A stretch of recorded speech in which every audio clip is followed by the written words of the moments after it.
Amém, meus irmãos. Vamos continuar ouvindo a voz do nosso Deus. Abra sua Bíblia comigo lá em Filipenses, capítulo 2, versículos de 1 a 4. Nós hoje pregaremos com a finalidade de fortalecer a nossa comunhão como Igreja do Senhor. E essa passagem nos ensina qual é o segredo para isso. O que é que o nosso Senhor Jesus Cristo, através do Evangelho, nos ensina para que a gente venha fechar as brechas para toda divisão, para todo conflito, né? Essa passagem aqui tem muito a nos ensinar. Filipenses capítulo 2, carta de Paulo aos Filipenses capítulo 2, do versículo 1 ao versículo de número 4. Aqueles que estão nos visitando, que porventura estão sem Bíblia, o irmão que está do lado, compartilhe, ou então você pode acompanhar também aqui no telão o texto bíblico. Diz assim, meus irmãos, Filipenses capítulo 2, do versículo 1 ao 4. Portanto, se existe alguma exortação em Cristo, alguma consolação de amor, alguma comunhão do Espírito, se há profundo afeto e sentimento de compaixão, então completem a minha alegria, tendo o mesmo modo de pensar, tendo o mesmo amor e sendo unidos de alma e mente. Não façam nada por interesse pessoal ou vaidade, mas por humildade, cada um considerando os outros superiores a si mesmo, não tendo em vista somente os seus próprios interesses, mas também os dos outros. Meu Pai, ajuda-nos a entender a Tua palavra. Reconhecemos, Senhor, a nossa fraqueza e, como já foi pedido aqui, Deus, estampa os nossos ouvidos para entendermos a Tua voz e assim sermos edificados e fortalecidos por Ti. Pai, eu te peço assim, ajuda-nos em nome do Teu Filho amado Jesus. Amém. Amém. Podem sentar, meus irmãos. Fortalecendo a comunhão da igreja. Esse texto, ele tem este objetivo: fortalecer a comunhão, o rejunte que há entre nós, algo que o Espírito Santo de Deus gera entre nós. Mas antes de nós prosseguirmos, meus irmãos, eu gostaria de refletir inicialmente, de forma bem breve, sobre aquilo que muitas vezes quebra a comunhão da igreja. Meus irmãos, por que os irmãos se desentendem? Porque convivendo muitas vezes é difícil conviver com alguns e às vezes quando eles pensam diferente de nós, aí a coisa fica mais difícil ainda. Irmãos, na maioria das vezes isso é resultado do orgulho. Na maioria das vezes nós nos achamos maiores, superiores, de maneira que quando alguma coisa acontece e somos confrontados pelas nossas ideias, muitas vezes nós não queremos nos rebaixar, mas simplesmente dissemos, eu sou o dono da razão, então a história quem manda sou eu. Para voltar atrás uma palavra dita, meus irmãos, é muito difícil, requer humildade. Quando a gente fala alguma coisa e fere o outro, e a gente tem que pedir perdão, isso não é algo fácil. Você sabe muito bem como dentro da gente muitas vezes dizemos, não, você não pode fazer isso, você não deve fazer isso, porque você é boa demais, porque você é bom demais. Na verdade, essa é a voz do inimigo e a voz do orgulho gritando dentro de nós. Irmãos, o problema é que o orgulho muitas vezes toma a direção da nossa vida e nos impede de ser humildes para resolver os nossos conflitos. E quando não somos capazes de resolver os nossos conflitos, seja no convívio da igreja, seja no convívio da família, meus irmãos, a coisa se torna muito difícil. Jesus certa vez disse que um reino dividido não prospera. Uma casa dividida não prospera. Um casamento onde um quer ir para a direita e o outro quer ir para a esquerda, não prospera, meus irmãos. É preciso que haja unidade. Desde o dia em que o pecado ele entrou no mundo, nós fomos tomados por uma ideia de que somos bons e autossuficientes. Não há ninguém tão bom como nós. Alguém poderia olhar no espelho e dizer, espelho, espelho meu, existe alguém tão bom como eu? E a resposta que ele mesmo dá é, não, você é o melhor. Todos nós temos essa visão equivocada de nós mesmos e é resultado do pecado na nossa vida.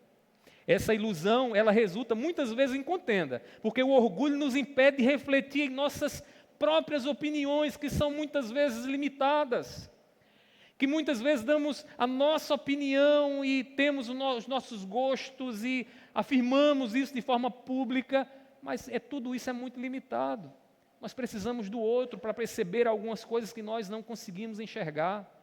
Às vezes, até quando saímos de casa, precisamos perguntar à nossa esposa: mulher, como é que nós estamos? Estamos bem vestidos? Estou bem vestido? Porque nós não conseguimos perceber tudo. E ouvir a opinião do outro é muito importante para que a gente amadureça, para que a gente cresça, para que a gente avalie a nossa visão de mundo. Meus irmãos, acreditamos que muitas vezes certas opiniões não são as melhores. E acreditamos que elas não estão certas, não porque estão de acordo com Deus, ou em desacordo com Deus, mas porque foram ditas por nós. Elas estão certas não porque a palavra nos ensina sobre elas, mas elas estão certas porque eu proferi. É esse tipo de mentalidade, irmãos, que gera contenda no seio da família, da igreja. Quando nós muitas vezes não estamos prontos a avaliar o que dissemos, e muitas vezes achamos que pelo fato de termos dito, é a nossa pessoa que está em jogo. Logo, se a nossa pessoa, não há alguém tão bom e tão sábio quanto eu. Meus irmãos, o resultado disso não pode ser outro, senão brigas e contendas. E talvez você chegou aqui nesse contexto de conflitos sem solução, de contendas no meio da sua família, onde você não sabe como resolver e o que fazer. Mas a palavra do Senhor, ela tem graça para nós, porque ela nos ensina, irmãos, como é que nós podemos fortalecer a nossa comunhão, a nossa união na igreja e a nossa união também no contexto familiar. A carta do apóstolo Paulo aqui aos Filipenses também é chamada de carta da alegria. E não é por acaso que ela é chamada de carta da alegria. Paulo estava preso. Paulo estava provavelmente ou em Roma ou em Cesareia quando ele escreveu essas palavras. Estava ali preso e por várias vezes nessa carta você vai ler Paulo dizendo o seguinte: irmãos, se alegrem. Irmãos, não fiquem tristes. Se alegrem, agradeçam a Deus. Ele diz isso em várias passagens, irmãos, o que é um grande contraste com a ocasião que ele estava vivendo. Ele estava preso e ele poderia, num discurso abatido, dizer: irmãos, ore por mim, porque a situação está difícil, né? Eu estou triste, abatido, mas não era assim que ele estava. Ele estava preso, porém com seu coração alegre, porque o motivo da sua prisão era o evangelho do nosso Senhor Jesus Cristo. Paulo está preso, mas estimula os irmãos a se alegrarem com ele. Você está preso? Você não está. Eu não estou preso. Irmãos, o contexto que Paulo estava aqui era um contexto de prisão, mas ele está estimulando a igreja a se alegrar. Paulo faz um apelo aos irmãos a fim de que o seu coração se alegre ainda mais com o que ele esperava ver na vida dos irmãos ali em Filipos. Um dos mensageiros dessa carta a Paulo era Epafrodito. E quando Epafrodito encontra Paulo, certamente uma das coisas que ele destacou na igreja em Filipos, que era uma igreja que ajudava muito o apóstolo Paulo, era que duas irmãs muito queridas do apóstolo Paulo estavam em conflito. A irmã Síntique e Evódia. Uma das razões de Paulo escrever e chamar a igreja à unidade é o fato de que essas duas irmãs, que eram companheiras de Paulo na pregação do evangelho, na edificação da igreja, agora estava passando por um momento de conflito. E o desejo de Paulo é que a unidade da igreja seja testemunhada, que a comunhão que é gerada pelo Espírito Santo seja testemunhada na vida da igreja, e por isso que Paulo vai dizer então, no versículo 2 do capítulo 2, observe aí. Ele diz assim: então completem a minha alegria. Paulo quer que a igreja testemunhe a unidade para que o seu coração se alegre ainda mais. Ele não estava triste, embora estivesse num contexto de tristeza, porque estava preso. Mas ele diz à igreja: igreja, testemunhe, para que eu saiba que tudo que eu preguei a vocês, para que eu saiba que o testemunho de vocês é um testemunho completo, um testemunho de unidade pelo Espírito, de comunhão gerada por Deus no meio de vocês. ele começa o capítulo 2 afirmando algumas coisas daquela igreja, e são coisas estas que a igreja do Senhor experimenta quando ela está em Cristo.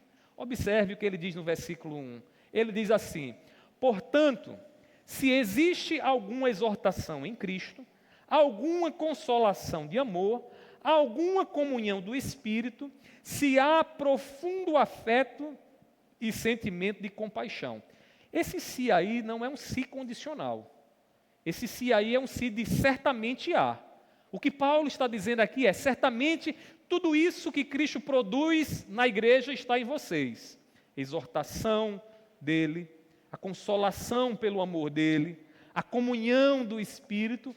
Paulo aqui está dizendo que tudo isso está lá, mas o que ele queria era algo mais, que ele estava ali, ele estava sabendo que não estava acontecendo como deveria naquela igreja. E o que é que Paulo quer? Que haja unidade entre os irmãos, que haja a comunhão da igreja, para que a igreja não seja um corpo dividido, porque vocês sabem muito bem que quando um membro do corpo, ele sai do corpo, irmãos, ele não tem vida, ele apodrece. Meus queridos irmãos, Paulo tinha um desejo, e o seu desejo era que a igreja testemunhasse que possuía tudo aquilo que Cristo Jesus produz na igreja. Dentre essas coisas, a comunhão de uns para com os outros. Se nós observarmos o Evangelho, irmãos, Cristo ele já havia dito que o amor entre os irmãos aponta para o verdadeiro discipulado. Se alguém diz que segue a Jesus, eu sou um discípulo de Jesus, eu sou uma discípula de Jesus, Jesus vai dizer que estes serão conhecidos pelo amor que eles têm uns para com os outros. Veja o que Jesus diz lá em João, capítulo 13, versículo 35. Evangelho de João 13, 35. Diz assim a palavra do Senhor: nisto, diz Jesus, todos conhecerão que vocês são meus discípulos. Observe esses dois pontos. Ele agora vai explicar, o que é que mostra que somos discípulos de Jesus. É quando a gente vai para a igreja, quando a gente carrega uma Bíblia debaixo do braço, quando a gente canta música de crente. É isso? Ele vai dizer o seguinte: se tiverem amor uns aos outros. Ele está dizendo que o mundo verá que somos seguidores de Jesus se o amor estiver em nós. Irmãos, e é através do amor de Cristo, vivenciado com os irmãos, que o discipulado se expressa. Quando o amor de Cristo está a nos dominar e vivemos então um relacionamento guiados por este amor. Meus irmãos, é desejo do nosso Senhor Jesus que a gente viva a comunhão. Uma comunhão produzida pelo amor. Uma comunhão que é o Espírito quem gera em nós para vivermos aquilo que o Senhor quer que vivamos. Então, antes de você pensar de forma pragmática no que você talvez esteja perdendo ou ganhando nessa contenda, nesses conflitos que você tem enfrentado, não pense assim. Porque o cristão, ele não faz o que é certo porque o resultado é bom. O cristão verdadeiro, ele faz o que é certo porque agrada ao seu Senhor e ao seu Deus. A motivação para a comunhão, irmãos, é porque o nosso Senhor Jesus Cristo deseja que a sua igreja, que somos nós, vivamos em comunhão. Que a gente seja instrumento para que toda divisão seja cessada no meio de nós. E não como aqueles do mundo, que gostam de colocar lenha na fogueira, ou que gostam de apagar fogueira com gasolina. Você já tentou apagar fogueira com gasolina? Sabe o que vai acontecer? A fogueira nunca vai cessar. Meus irmãos, para que a comunhão exista é necessário que haja a humildade de Cristo. Eu quero resolver aquele problema que tem tirado o meu sono, que tem 24 horas do dia estado na minha mente. Eu quero resolver ele. O que é que Cristo nos ensina? O que é que a palavra do Senhor aqui nos ensina? Humildade, meus irmãos. Humildade. É a humildade, irmãos, que fortalece a comunhão da igreja. A humildade de Cristo fortalece a nossa comunhão de maneira, irmãos, que nós fechamos todas as brechas para a inimizade, quando de fato em nossos corações nós temos a humildade para reconhecer que não somos maiores do que os nossos irmãos, mas que somos aquilo que o nosso Senhor Jesus Cristo nos ensina, ser servo dos nossos irmãos. Jesus certa vez no meio dos discípulos, eles estavam numa contenda. Quem é que vai estar ao teu lado quando tu começares a reinar?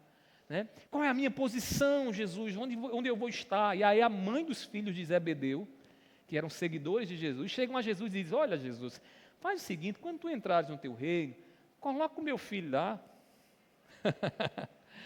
Era o pistolão, né? Coloca o meu filho lá quando tu entrares. E aí Jesus percebeu o seguinte, que aquela mentalidade daquela mulher não era uma mentalidade do reino. Porque na mentalidade do reino, aqueles que estão na mentalidade do mundo, aqueles que estão em posição de destaque é que são servidos.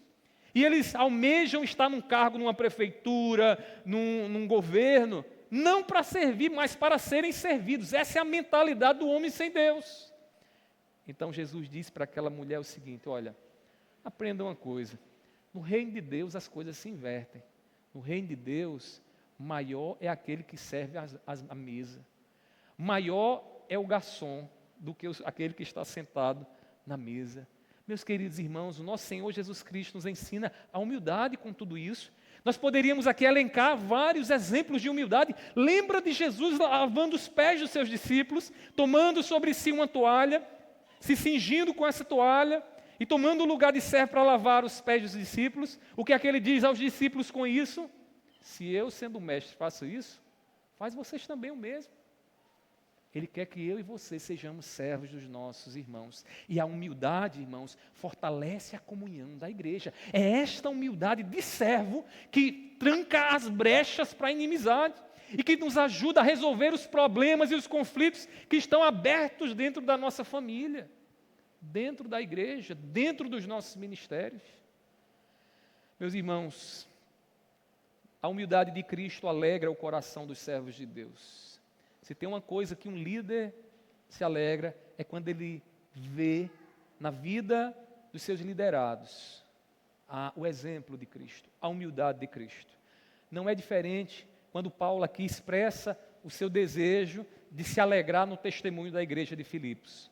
Paulo pede à igreja que complete a sua alegria. Paulo está dizendo àquela igreja, meus irmãos, eu sei de muitas coisas que vocês fazem. Vocês me sustentam, vocês providenciam para mim o que eu necessito para levar adiante o ministério que Deus me deu. Mas tem uma coisa que eu quero muito de vocês. E se isso acontecer, o meu coração se alegrará. E o que é que Paulo quer? Que os irmãos vivam em unidade. Que os irmãos vivam em comunhão.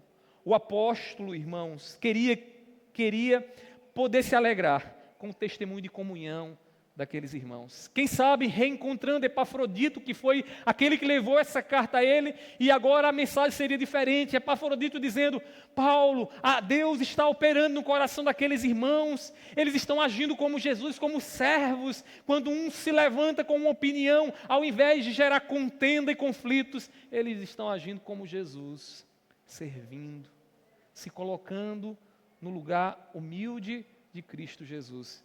E por conta disso, Paulo, não há mais problema, não há mais conflito.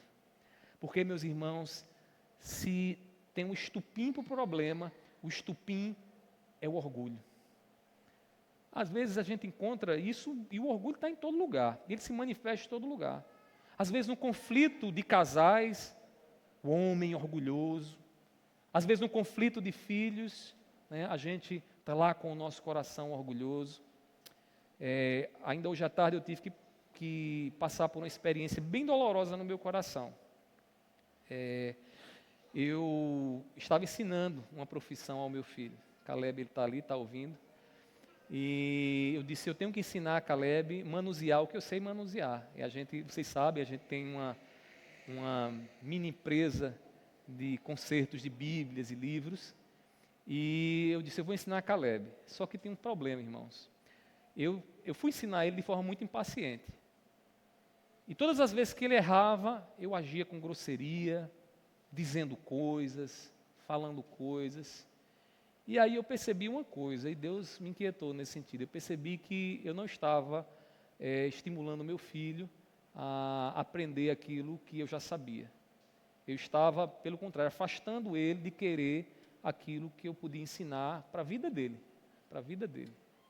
E quando foi hoje à tarde, Deus moveu meu coração de uma forma tremenda. E eu chamei ele, eu disse, meu filho, me perdoe. Quando a gente faz isso, irmãos, não pense você que é fácil. Eu vou falar um pouco da minha guerra interior. A minha guerra interior era, ele é o seu filho, você é o pai. Ele vai lhe entender, porque você é o líder dele, você é o pai dele. De quem era essa voz, irmãos? Era de Deus? Era de Cristo? Não, não era. Era do Espírito Santo? Não, era de outro Espírito. Meus queridos irmãos, nós precisamos da humildade de Cristo para resolver os nossos problemas. Às vezes, até um erro cometido que você diz para você justifica para si mesmo que não é um problema, pode ser um grande empecilho na vida de pessoas que você ama, para que ele prossiga. Seja humilde para dizer, eu errei, eu falhei, me perdoe, vamos começar de novo. Vamos aprender de novo para a gente prosseguir. Cristo nos ensina, irmãos, a humildade, porque é a humildade que fortalece a nossa comunhão como igreja, como família, como irmãos. Se não houver, irmãos, uma disposição de servo, de olhar para o outro e considerá-lo como superior a mim, não vai haver, meus irmãos, comunhão. Vai haver conflitos e mais conflitos e mais conflitos. Meus irmãos, os ministros de Cristo, eles se alegram na comunhão do corpo de Cristo. E é isso que Paulo está mostrando para a gente aqui. Quando ele diz, completem a minha alegria, Paulo, como servo de Deus e ministro de Deus, o que é que ele quer? Se alegrar na comunhão que o Espírito gera. Ele quer dizer e viver aquilo que o salmista nos diz lá no Salmo 133, versículo 1. O que é que diz? Oh, como é bom e agradável viverem unidos os irmãos.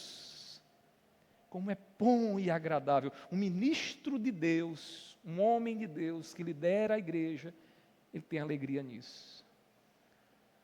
Meus irmãos, Paulo desejava ver uma comunhão gerada pela humildade.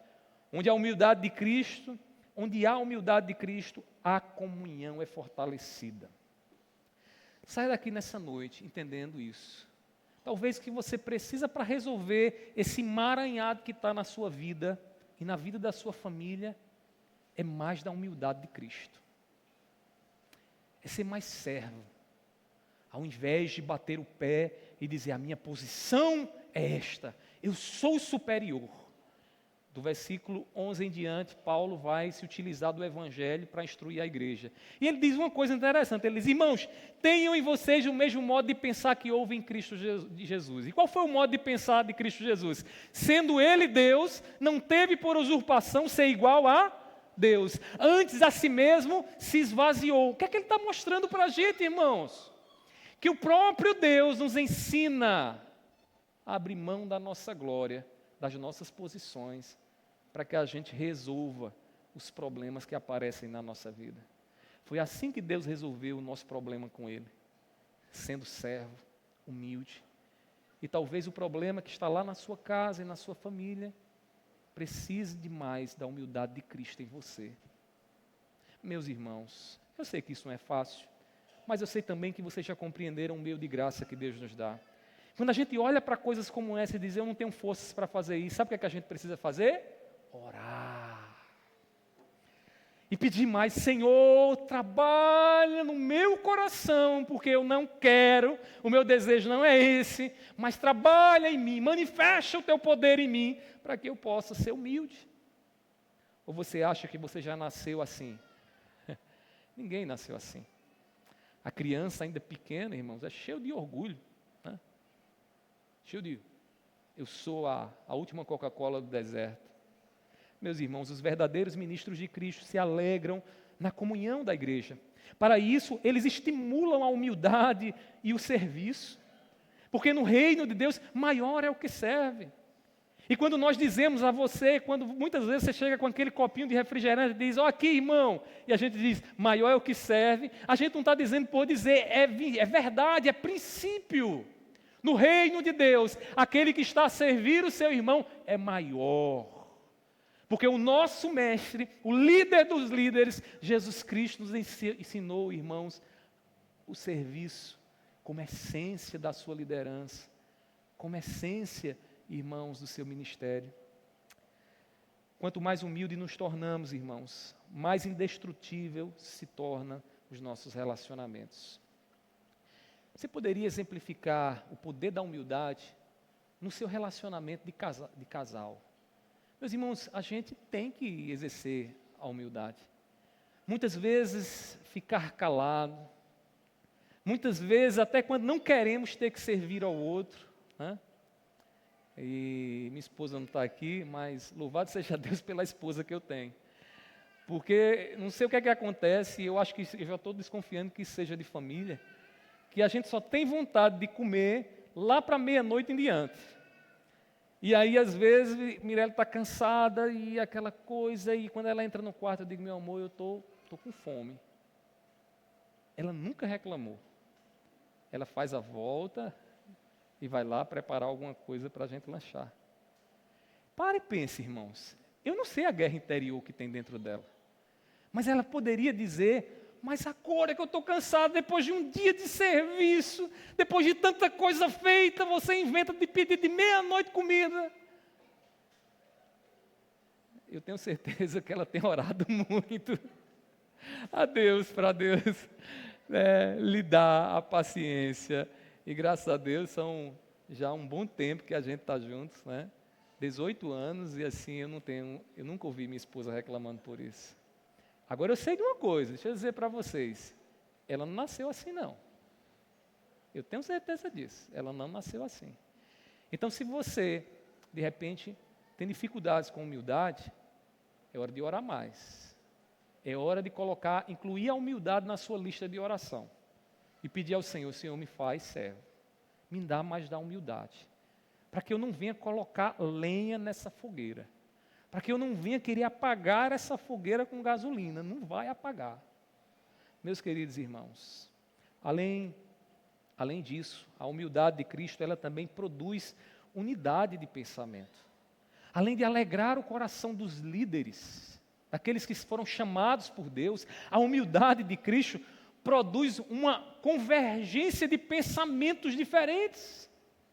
Um pensa de um jeito, outro pensa de outro, mas em Cristo, irmãos, nós alcançamos o quê? O mesmo modo de pensar. Paulo, ele mostra de que forma a igreja lhe alegraria o coração. E aí no versículo 2, na continuação, ele diz assim, então completem a minha alegria, tendo o mesmo modo de pensar. Este mesmo modo de pensar não é pensar na mesma ideologia que o outro tem, porque ideologias são criações de homens. Eu tenho uma ideologia X ou Y. Não, irmãos. O mesmo modo de pensar aqui tem a ver com o Evangelho, com Cristo. O mesmo modo de pensar aqui tem a ver com agir como Cristo agiria. Ter os mesmos princípios e valores de Cristo Jesus, fazer com que a nossa vida e os nossos pensamentos converjam em Cristo Jesus. Meus irmãos, ao que tudo indica, alguns irmãos estavam em guerra por conta de pensamentos divergentes. A Sintique e Evódia certamente estavam rachando a igreja e em pé de guerra por conta de partidarismo. Por conta de um dizer, eu acho que é melhor assim, e o outro, eu acho que é melhor assado. E Paulo chama a olhar o Evangelho e dizer, olha, em Cristo não há X ou Y, em Cristo nós somos um. Meus irmãos, à luz do que aprendemos em Cristo, nossos pensamentos divergentes devem convergir no Evangelho. E tudo aquilo que é contrário ao Evangelho tem que ser rejeitado, irmãos. Mas assim, Cristo é o meu modo de pensar, mas o que é ensinado pela ideologia que eu penso é contrário a Cristo, eu prefiro ficar com a ideologia. Você precisa se converter. Como é que você sabe que Cristo é contrário àquilo, mas você está aplaudindo? Vou dar um exemplo aqui. Você acha que Cristo é contrário ao aborto? Mas pasmem, tem crente que acha que dá para negociar com Deus. Não, Senhor, mas o aborto, né? Os direitos das mulheres, né? E às vezes vem com essas ideias. Meus irmãos, em Cristo os nossos pensamentos têm que convergir. Ele é a pedra de sustentação, a pedra angular. Se nossa vida não estiver nele, se ele não for a rocha na nossa vida, nós não suportaremos os ventos dessa vida, e nem muito menos o juízo final. Então temos que abrir mão dos nossos pensamentos, deixando eles secundários aqui neste mundo, porque tudo o que nós fazemos tem que convergir em Cristo Jesus. Ou pastor, mas às vezes acontece de que o irmão nem converge em Cristo, nem se submete a Cristo, é tudo o que ele quer. Esse irmão talvez precise ser discipulado, entender melhor o Evangelho, o que significa seguir a Cristo Jesus. Meus irmãos, ao escrever aos Romanos, Paulo exorta a igreja a deixar todo pensamento orgulhoso e se voltar para a unidade de Cristo, que Cristo produz. Abra sua Bíblia comigo e veja o que diz Romanos capítulo 12, versículo 16. Romanos 12, versículo 16. Diz assim a palavra do Senhor.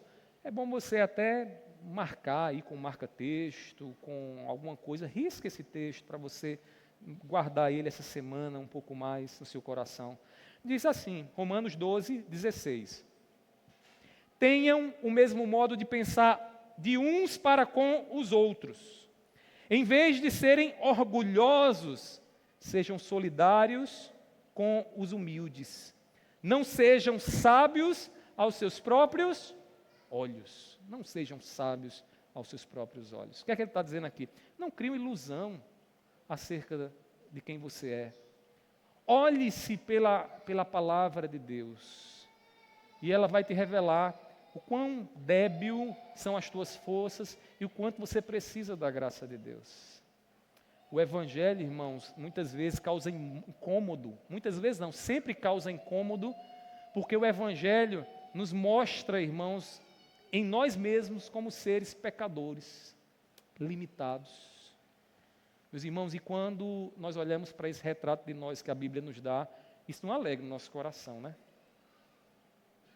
Alegra quando somos bons, vitoriosos, poderosos, como quando somos perfeitos. Mas Paulo está dizendo, não sejam sábios aos próprios olhos de vocês.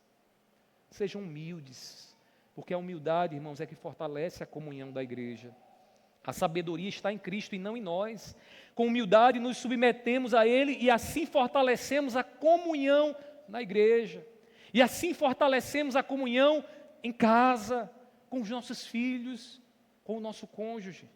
Cristo, Ele nos chama à submissão à sua vontade. Para isso, meus irmãos, é necessário reconhecer que Ele é a verdade e humildemente compartilharmos de um mesmo modo de pensar, nos submetendo ao que Ele ensina, a verdade que Ele traz para os nossos corações.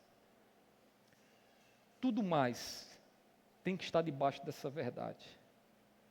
Tudo mais tem que ser questionado e criticado à luz dessa verdade. Mas aqui eu faço um parêntese. Às vezes eu tenho uma ligeira impressão de que algumas pessoas precisam conhecer mais essa verdade. Meus irmãos, cuidemos para que o orgulho não destrua a nossa comunhão. Cuidemos, irmãos. Porque o diabo ele não dorme não. Ele vive ao nosso derredor. Ele busca uma brecha para nos destruir, nos devorar. E a gente precisa estar atentos a isso. A humildade que Cristo nos ensina é que fortalece os muros para que o diabo ele não entre na nossa vida e nos devore. Humildade. Humildade. Por fim, meus irmãos, a humildade de Cristo é fruto do amor. A humildade de Cristo, irmãos, é consequência do amor que o Espírito gera no seio da igreja. E onde há o amor de Cristo, naturalmente, irmãos, a humildade vai acontecer. Porque se você ama Cristo, você obedece a Cristo. E se você obedece a Cristo, você não pode ser diferente dele. Você tem que ser simples como ele. Você tem que ter a humildade dele. A alegria de Paulo seria preenchida se houvesse também, além do mesmo modo de pensar, como ele diz no versículo 2, o mesmo amor. O mesmo amor. Irmãos, esse amor que Paulo está falando aqui é o amor que é de Cristo, um amor produzido pelo Espírito Santo. Cristo ele nos ensina a amar. E como é que ele nos dá essa grande lição? Entregando-se por nós. Jesus não é um teórico, como nós, numa mentalidade grega, acreditamos que Conhecer é deter algumas teorias na mente. Paulo era extremamente prático, com uma mentalidade judaica.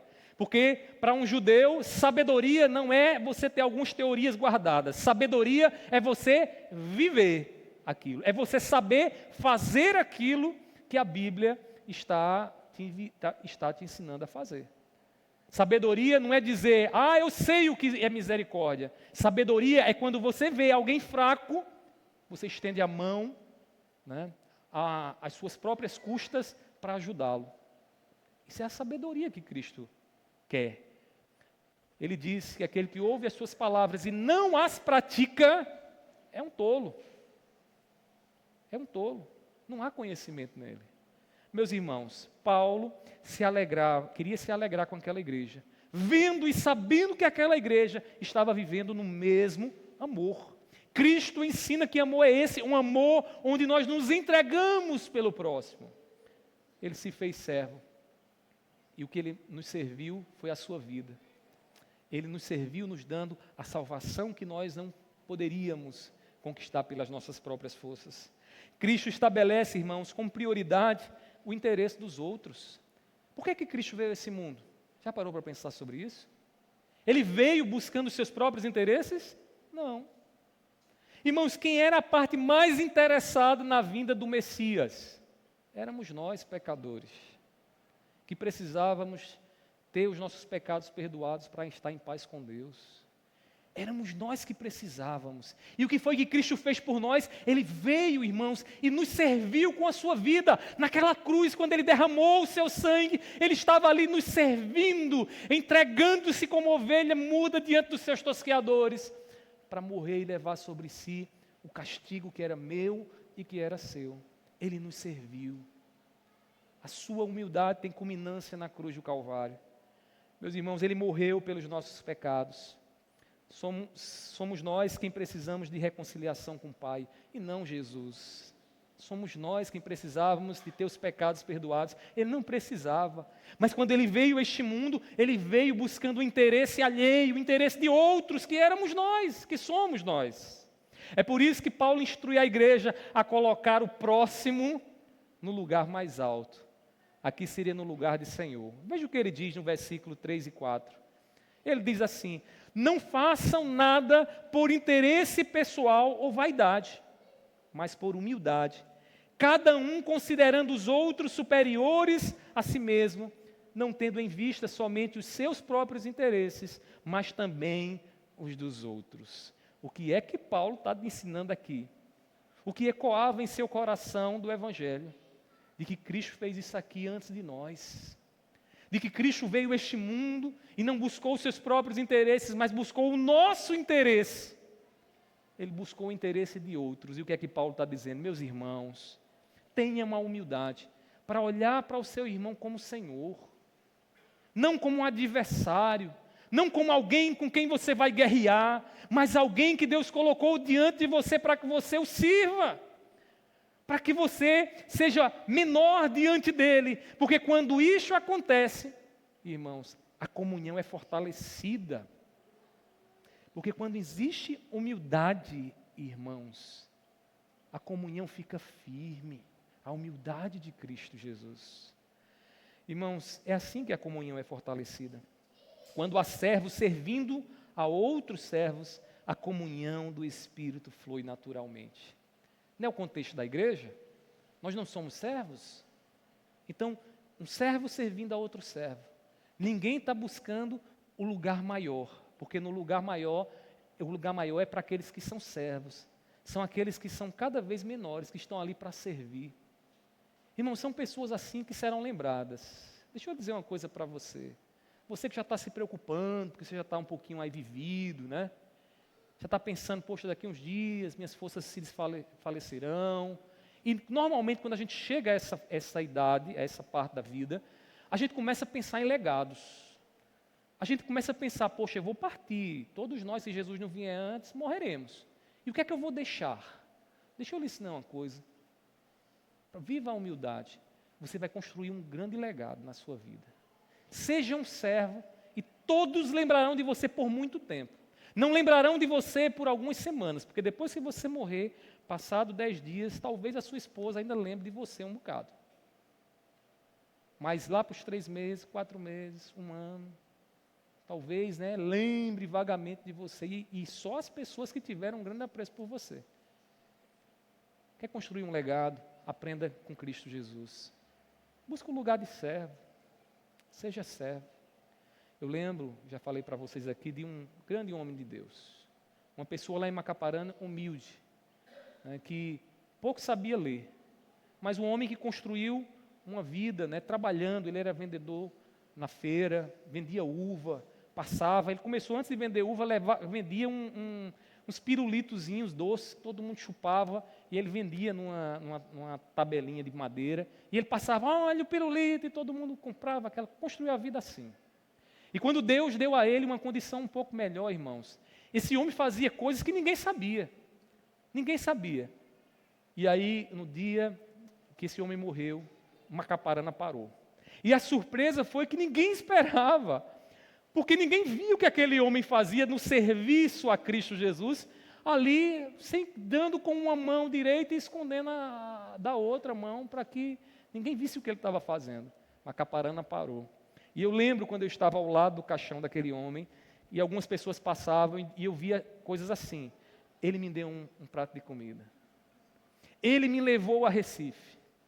Eu era um vendedor, e um dia eu cheguei aqui, não tinha dormido, ele disse, vamos lá para casa, você vai dormir lá. Irmãos, o que aquele homem fez foi servir, servir e servir. E olha como a coisa é forte. Depois de mais de 10 anos, eu estou aqui lembrando do nome dele. Sabe por quê, irmãos? Porque um legado profundo, firme, se constrói com humildade. Pessoas que se acham a última Coca-Cola do deserto serão esquecidas rapidinho, irmãos. No dia que morrerem, alguns vão chorar lá hipocritamente e vão dizer no fundo, ainda bem que já foi. Mas os servos, irmãos, serão lembrados. Os servos serão lembrados. Claro que isso não é o propósito maior da gente. Mas aprenda um pouco da sabedoria que o Evangelho nos dá. Seja simples, seja humilde. Você não precisa tocar trombeta para ninguém. Ou melhor, para você. Tem gente que, eu dei uma ajuda. Olha, eu ajudei. Meu irmão, não faça isso. Toda vez que você faz isso, você está jogando pelo ralo seu legado. Faça para Deus. Ninguém precisa saber. Seja humilde para servir. Meus queridos irmãos, Jesus disse lá em Lucas capítulo 22, versículo 27, pois qual é maior, aquele que está à mesa ou aquele que serve? A gente poderia trazer para o nosso contexto o seguinte, quem é maior, o garçom que vai servir você hoje à noite ou você que vai estar sentado à mesa? Aí ele continua dizendo, não é verdade que é aquele que está à mesa?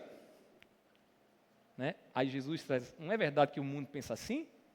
Maior é o que está sentado à mesa. O garçom é um mero garçom. Mas aí Jesus continua dizendo, pois no meio de vocês, dos discípulos e da igreja, eu sou como o que? Quem serve. Jesus inverte a coisa e diz, se vocês têm uma mentalidade que tem que buscar o lugar, a posição mais alta para que outros lhes sirvam, estão enganados, não entenderam nada do reino, porque no reino de Deus, vejam o que é que eu ensino a vocês, maior é quem serve. A gente falando de legado, irmãos, por que a gente está lembrando de Jesus? Porque Ele serviu, Porque Ele nos serviu, nos dando a salvação. O serviço dele resultou na maior prova de amor que esse mundo já viu. O amor de Cristo é vivido quando aprendemos a servir. Eu amo a Cristo Jesus, mas servir o meu irmão, não. Eu gosto de colocar a cadeira lá e que os outros me circulem e digam, aqui, o que eu tenho para você, Meus queridos irmãos, servimos porque entendemos o que o nosso Senhor fez. Sendo Ele Deus, Ele se rebaixou à posição de servo para nos servir com a salvação. É o amor, é um caminho trilhado pelo serviço. Veja, você ama seu filho? Veja como você serve a ele. O filho chega em casa, depois da pelada, aí diz, a primeira coisa é aquela voz dizendo, você comeu, você está bem, está tudo ok aí com você? Como é que eu posso lhe servir? É assim? O cônjuge olha para a esposa e diz, meu amor, está tudo bem, eu posso fazer alguma coisa? Como é que eu posso te ajudar? Eu estou aqui ao seu lado. Meus queridos irmãos, a humildade, ela fortalece a nossa comunhão. Na igreja, nos nossos relacionamentos. Nós precisamos lembrar isso. A solução para toda contenda está no que Cristo nos ensina. Humildade. Portanto, busquemos o caminho de Cristo na resolução dos nossos conflitos essa semana. Talvez você está protelando já há um tempo, porque olha, a nossa mente tem uma capacidade de racionalizar, de usar argumentos para a gente se livrar das coisas que são difíceis. A gente diz, já faz muito tempo que ele está assim, eu não vou nem chegar lá perto. Né? E a gente acha que isso justifica o fato de não termos ido lá e pedido perdão. Meus queridos irmãos, blindemos os nossos relacionamentos como igreja, como família, com a humildade que Cristo nos ensina. E como é que a gente vive essa humildade? Servindo, sendo servos, olhando para o outro como superior a nós, como disse o apóstolo Paulo aqui. Quanto mais buscarmos a grandeza dos servos, porque os servos nunca serão menores, eles são grandes, menos brechas haverão para discórdias e brigas. Essa semana, quando sua cabeça esquentar, por conta de alguma coisa que o seu cônjuge fez, lembre-se, Cristo te chama para ser servo. Cristo te chama para ser serva. Essa semana, quando você ver o conflito, a fogueira aumentando, colocar a mão na cabeça e dizer, e agora como é que eu vou resolver lá no trabalho? Meu Deus! Aí você vai lembrar, eu preciso ser servo. Porque é a humildade do servo que fortalece a comunhão. É a humildade do servo que fecha as brechas para que o diabo não nos divida. Que Deus nos ajude. Que o Espírito Santo nos ajude, porque essa graça, irmãos, ninguém vive sozinho. Por forças naturais, nós precisamos do Espírito para isso. Que Ele nos ajude em nome de Jesus. Amém? Fiquemos de pé, vamos orar nesse momento. Se você entendeu a mensagem, ore por você, peça a Deus pelo seu coração, para que o Espírito Santo te ajude, para que essa semana não seja mais uma semana de você estar protelando o que você sabe que precisa resolver. Vá ao encontro, peça perdão, seja humilde. Ao invés de querer revidar com o mal, pague com o bem. Peça graça ao Espírito para isso. Vamos orar? Meu Deus, nós te louvamos porque a comunhão, Pai, que Cristo deseja de nós, é o Teu Espírito Santo que nos dá. E nessa noite, Senhor, nós pedimos por todos que aqui estão, inclusive a minha vida, tenhas misericórdia de mim, Senhor. Pai, quantas vezes, Senhor, nós não sabemos por onde começar a resolver os conflitos, mas nessa noite o Senhor nos ensina. Pai, que o nosso coração deseje, que o nosso coração esteja sedento pelo serviço e pela humildade de Cristo. Meu Deus, que o Teu Espírito Santo lance para longe de nós o orgulho que muitas vezes impede que resolvamos nossos conflitos, que peçamos perdão, que sirvamos, que paguemos o mal com o bem. Meu Deus, dá-nos mais dessa graça, eu te peço, porque eu reconheço, Senhor, a nossa fragilidades como pecadores, mas nós temos um Deus que é mais forte do que nós. Nós temos um Deus que nos ajuda a fazer aquilo que nos é impossível. E nós te pedimos nessa noite, ajuda-nos, Senhor. Seja com esse teu servo, seja com essa tua serva, que eles possam dizer, Senhor, faça-se a tua vontade e não a minha. Que eles possam agir como o nosso Senhor agiu ali no Getsemane, mesmo diante de toda dor que a cruz lhe trazia, mesmo diante de toda vergonha que ele sofreria naquela cruz, ele preferiu estar no centro da tua vontade. Pai, que assim também seja conosco. Ajuda-nos, Senhor, nessa semana, naquilo, Pai, que certamente teremos que enfrentar. Ajuda teu povo, ajuda a tua igreja, nos ajuda, em nome do teu Filho amado Jesus. Amém. Que a graça do nosso Senhor Jesus Cristo, o amor de Deus e a comunhão do Espírito Santo estejam sobre todos, hoje e para todo sempre. Amém. A igreja se assenta.